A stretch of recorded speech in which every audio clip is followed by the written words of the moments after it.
So something happened to my video and I had to split the video into two. So welcome to part 2 of Analysing Anne Boleyn. I also adore Claire Foy's portrayal of Anne in the 2015 BBC Two television series Wolf Hall. I would say Foy gives a more realistic version when compared to Dormer's flashy, sexed-up version in The Tudors. Anne is not the main character in this series, so it's understandable why we don't see much of her, but what we do see is memorable. Foy can act volumes with just her eyes. She does have blue eyes, whereas Anne's were said to be dark, but it doesn't matter, because the way they flash and snap about with temper, spite and intelligence is exactly how Anne would have been. You get the sense in this series that nothing gets past this woman and she's always watching and calculating everything. The cogs are always turning. Dormer has more bedroom eyes in the Tudor series, whereas Foy's eyes reminded me of a cat in fighting stance. I also like how the romance or the romancing between her and Henry is not shown in the BBC series. I don't know, it felt more realistic because we saw them as outsiders would have, unable to know the secrets to their bedroom and left to speculate. I find it unnecessary that both 2008's The Other Boleyn Girl, starring Natalie Portman, and the 2003 TV movie Henry VIII, starring Helena Bonham Carter, depict Anne being raped by Henry. Of course, it is very possible that certain forms of sexual assault might have happened to Anne at some point in her life. Considering what happened to Catherine Howard, sexual assault was very much alive and thriving in Tudor England. But I got a feeling that in both these movies, that it was done more for shock value and found them jarringly gratuitous. There is clear evidence to show that Anne and Henry's marriage was actually very loving in its early stages, and even after the birth of Elizabeth I, even though Elizabeth I came out a girl.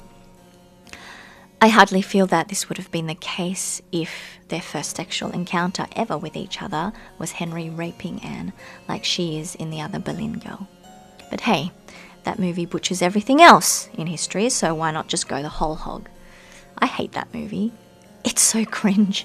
They really reduce everyone to complete stereotypes, inaccurate stereotypes, I might add. Why such respected actors chose to star in such drivel is beyond me. Sorry to anyone who liked it. I like Natalie Portman as an actor, but the way she overacted the whole villainous, seductress trope made me grit my teeth. I also like Helena Bonham Carter in general as an actor, but I felt she was somewhat miscast in the 2003 TV movie. But not as much as Ray Winston. That was on a whole other level. Carter's acting is good. She's a good actor. But she just didn't seem to embody Anne's liveliness. You know, Anne had so much life in her that her body could barely contain it. I imagine her bouncing around court, acting like she owns the place. Carter's portrayal was more conventional and therefore unremarkable. There is, of course, Jodie Turner-Smith in the 2021 Anne Boleyn miniseries. Even without the obvious discussion surrounding it, I thought all the characters were very bland. There was no spark in that movie, and in a meta way, even the movie itself seemed to know that the controversial casting was its sole talking point, and therefore didn't bother with anything else. I genuinely think it was the most lifeless portrayal of Henry VIII I have ever seen. He seemed to disappear into the furniture at certain points. I don't have much to say about the casting. I don't know what the point was, aside from the fact they were just trying to drum up debate for the sake of it. I feel like if they had done like an alternative universe history drama like Quentin Tarantino did for Inglourious Basterds, it could have been compelling. But all they did was make Anne Boleyn a woman of colour, and that was it. No exploration of how that might have impacted Tudor England. I don't have any issues with artistic license, so long as the story is good, cohesive, and the movie is entertaining. The whole point of movies is to create fantasies. But there was no cohesion in this movie, and it had stale dialogue. Before I wrap up, I just want to mention Amy Manson's portrayal of Anne in the 2021 film Spencer. It's kind of a blink and you'll miss it role, but I just found it so haunting and powerful. The eeriness of Anne's demise is not something that gets shown much in the media in such a subtle yet unsettling way, and I thought this movie was able to illustrate the sorrow and grief Anne must have felt. Because when you think about it, what she experienced from Henry was one of the most intimate forms of betrayal. Say what you want about how she should have known better, should have been more careful, but on a human level, this was ultimately a woman utterly abandoned and betrayed by her husband.